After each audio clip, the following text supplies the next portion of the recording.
What's up, everyone? DJ Anubis here with you on the Metal Radio podcast with another unboxing. Some of the stuff I've been holding on to for a little while. Some of this just recently came in, but it's not going to be a super long video, but did have a few things come in and want to kind of just go over what I've got. So one of the first things, obviously I'm a big music fan, of course, and Devin Townsend's one of my favorite artists ever. Now, I'm not going to be able to play any music because in order to get monetized, sometimes they hold back on giving me credit for that. So, but I will show you that I did get his latest release, The Moth, which is different for Devin. This is kind of more of in like a vein of almost like a Broadway type of presentation, which Devin's always been very versatile as an artist and diverse, for everything from really strong metal to rock, pop rock in some ways. And again, like stuff like this where it's more based with like orchestras and, just more of a stage play type thing, which he's always been very talented on so many different levels now. Obviously, I gravitate more towards the really heavy stuff that he did with Strapping Young Lad and stuff like that. But still, I love a lot of his other solo work. I haven't really dived too much into The Moth yet. I just have to kind of be in the right mindset to go do that. But, I always support him. He's like my favorite artist. He's very clever, genius musically. Nice guy. I met him years ago. I think it was like 2005 or so that I got to meet him and, have him sign a shirt then. But very, very humble guy, very nice, and very talented, of course. So just if you're into if you're not looking for anything really heavy, go after this. Like, go check it out. Go online and check out anything from the album. I'm sure they've got a few videos and songs up there you can check out. But if you're not someone who's into like the really heavy stuff, then this is something to consider checking out because he is very versatile as an artist in terms of what he puts out there.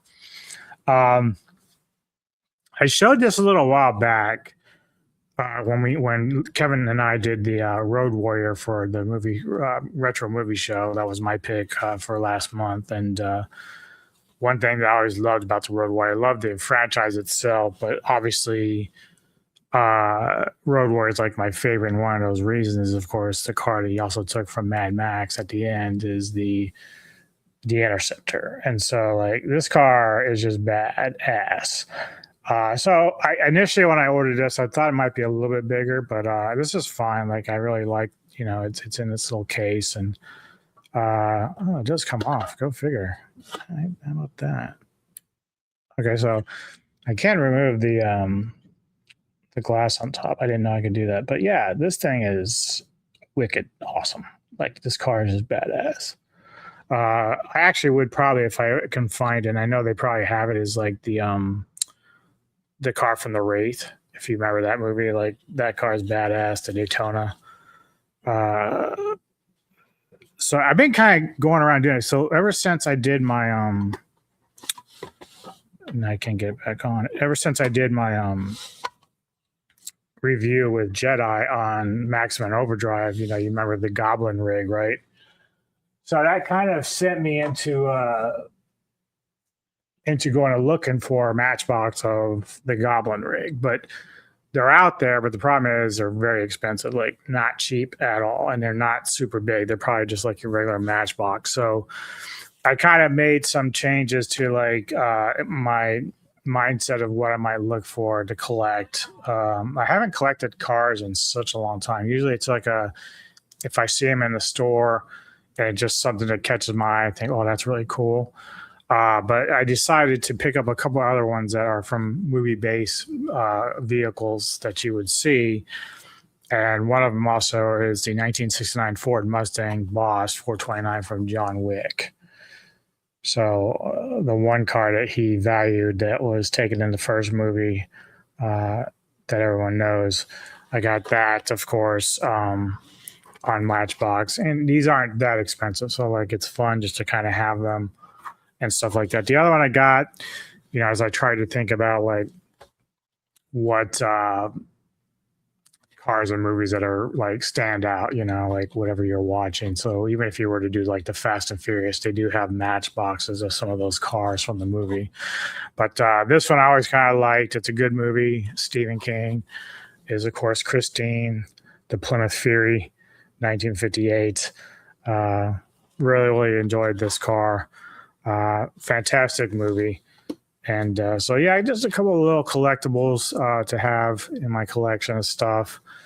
Now, I got this Blu-ray a while ago, but I have not watched it. I haven't even watched the trailer yet, which we'll do here in a minute, because I don't know if I'm going to wait to put this on Ghouls or if I'm just going to do a separate review or not. But I follow actress Jessa Flux, and she does a lot of content movie-wise and stuff. So obviously this is a play off the OnlyFans, and this is called Only Fangs. So, and what's the tagline here say? Work sucks, be a vampire. So it's like this is director's cut, so that was the reason why I picked it up. So, yeah, so, obviously it's a vampire movie, dark comedy, horror. According to IMDb, the plot is a wannabe monster hunter helps a bloodthirsty gang of vampire chicks expand their business by creating a new app to turn their victims into customers. So rather than turn them into vampires, it just turn them into customers. So that's interesting. But it stars Candace Bowling, Drew Marvick, Nina Lene. Obviously, Jessa Flux is in here, and also has an appearance by Gina Lynn, adult actress Gina Lynn. She's been in a few different things with like Rob Zombie and stuff like that over the years. So she makes appearance in this.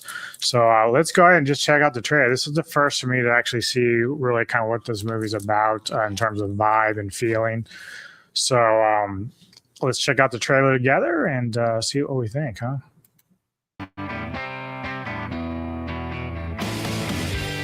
So, when's your date? In about 30 minutes. He's a really nice boy. Remember, don't get attached.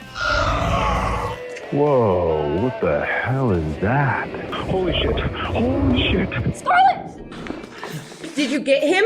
Yes, I got him, but then this guy saw me in the park and he got away. What do you think? It looks like a scrambled porno. Is that a nipple? No, those are teeth. We'll fucking get him. Nobody will ever hurt us again.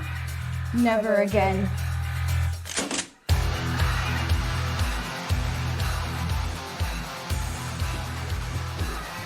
Who are they?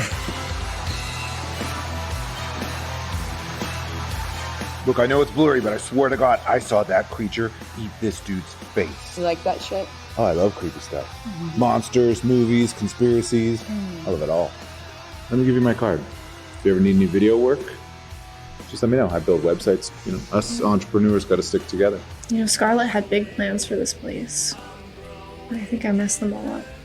But I think when she sees what we've done, she'll be happy. What are we gonna do?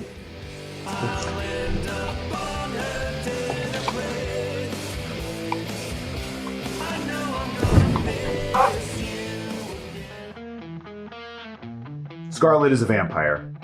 Okay? Reese, Selena, Zoe, they're all vampires. What are you talking about? Like real vampires? Yes, like real vampires. Fangs, Reese bit me too. Damn. You guys let those bitches bite you?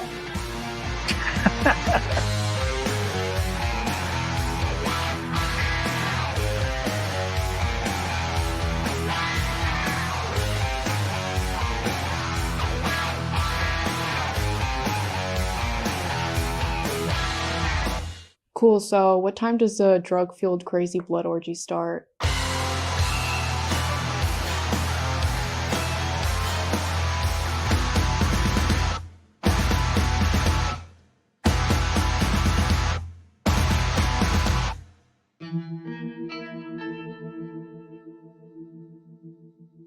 Okay. I mean, a little silly, a little goofy, but that's okay. Nothing wrong with that. That's sort of the direction and the way that these movies go. But certainly gives me something to think about. Maybe for Ghouls, I'll get me and Anthony to sit down and watch this and check it out and then review it.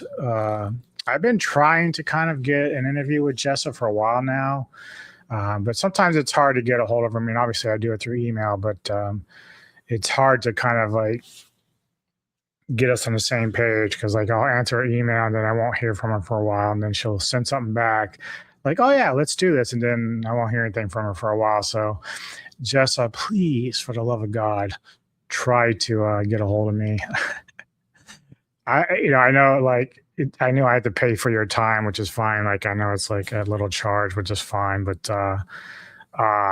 just get a hold of me. I'd like to do an interview. You have a lot of work that I like, so maybe when Anthony and I do this, we can get her on to talk a little bit about the film, about her career and stuff. So we'll see how it goes. But looking forward to watching that. Now, the last thing I have, of course, is something I'd been waiting for. I fucking ordered this back in February. Ooh. And so finally it just came in. And now sometimes I would just show you the box and open it later. But, you know, as you can kind of see, maybe not see, but it's kind of dented. So I'm going to open it. I don't think anything's going to be wrong with it, but we'll find out. But hi, I put this out. Now, Kevin Lambert has both this one and the one that has the fire, the more lighted scales on the back, the fire one looking one. So before I do open it, I'll show you what I have already of G2000. Got this one, which of course has like the lighting scales, but this isn't the fancy one that he has. This is just a regular G2000. Got another one. This is one of the first ones I picked up at G-Fest in 2023. And, you know, when I saw it, I immediately bought it. Now, it wasn't expensive, obviously. I mean, it was about, you know, your normal. But I was happy just to have it. When I saw it, I bought it. But then I saw this puppy, which is the biggest one I have.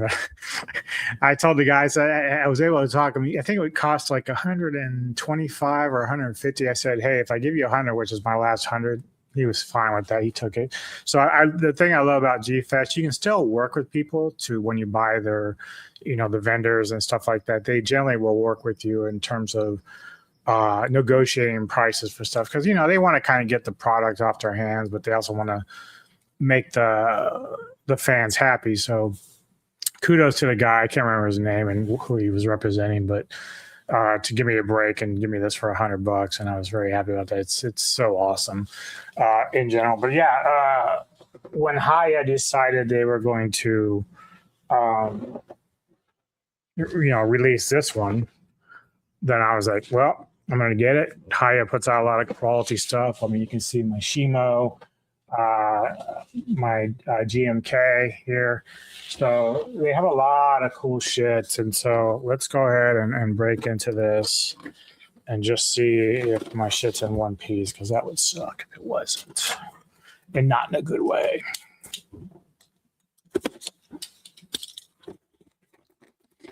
But because they usually wrap it pretty well, I don't think there's really going to be a problem. It's usually even in deeper plastic, which, you know, you can kind of see.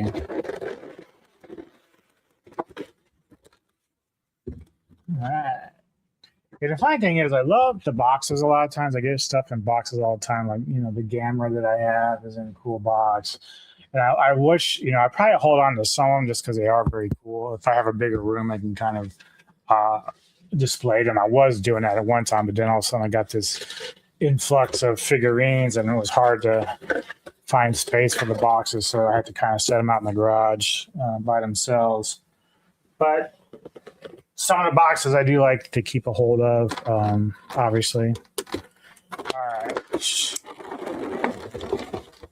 let's see what we got going on here. And it looks like we have some more hands. So I don't know if you're able to see these because they're just so small, but they have replaceable hands, sometimes replaceable heads for the figurines. I rarely change them out. And I probably should be more careful because I usually keep them.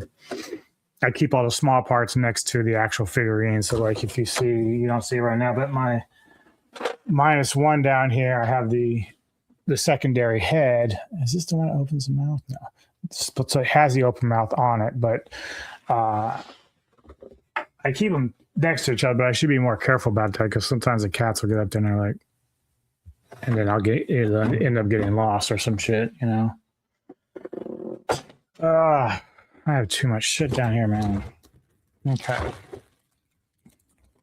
Oh, at least this one came all the way together. Like, I hate when I have to put the fucking tails on because it's such a bastard.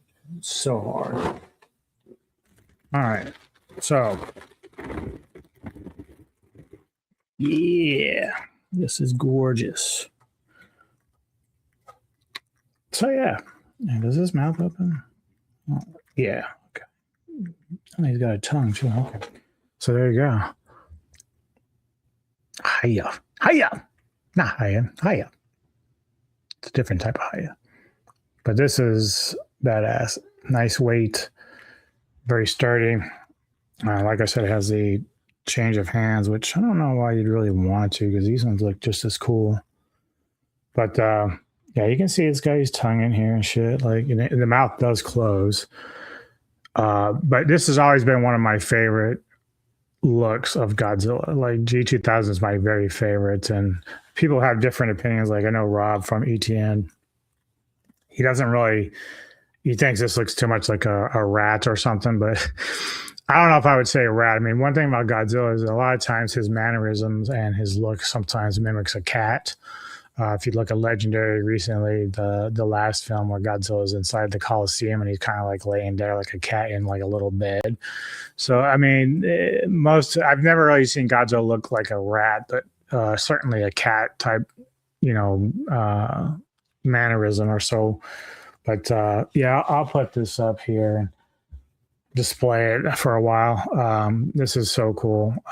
Thank you, Haya, of course. Took a while. I was worried for a minute there. I had to keep kind of bugging them a little bit because the last time, in which you have to be careful sometimes, is you would think that pre-ordering something guarantees you something, but my friend Kevin did mention something about how it depends on the order that you ordered. So if everybody's pre-ordering and you're still like on the end of that, you're probably going to run into problems sometimes, which is probably what happened to me with my Shimo a while back, because I ordered it through Amazon, even though it was coming from Haya, but Haya had run out. And the problem is they, like, right towards the end when it was supposed to be released, they sent an email to her account, because that's where I ordered it from, saying that they had to cancel the order because they just didn't have it. And I was like, well, fuck me, because like I was expecting that around Christmas at the time. So then my good friend Kevin again sent me to a different place, Kowalski's or something like that. And they were able to get it to me, which I was very thankful for because I really wanted the Shimo. And so Kowalski's is very good. That's actually where I've ordered this through as well. It just took a long time to get to me. Everyone else was getting theirs first. I was getting worried. But they still came through. It took them longer, but obviously, but again, they're very reliable, certainly. So hats off to them for still, you know, providing the service, because unlike Amazon or Haya themselves, like they don't always come through, which is unfortunate. I mean, I know they have limited runs of stuff, but it's a cool fucking item, man. Like I really, really enjoy this. So that's really all I have. I'm going to try to do a couple of trailer reactions today, just to get a couple out that I wanted to do. But overall, man, let me know your thoughts on what I got. Do you think they're cool enough or nice or whatever? But let me know. Hit the comments, hit the like, subscribe. If you love the content I'm putting out, I appreciate all the support, obviously. And I'll see you next time. Enjoy the rest of your day. Before you die.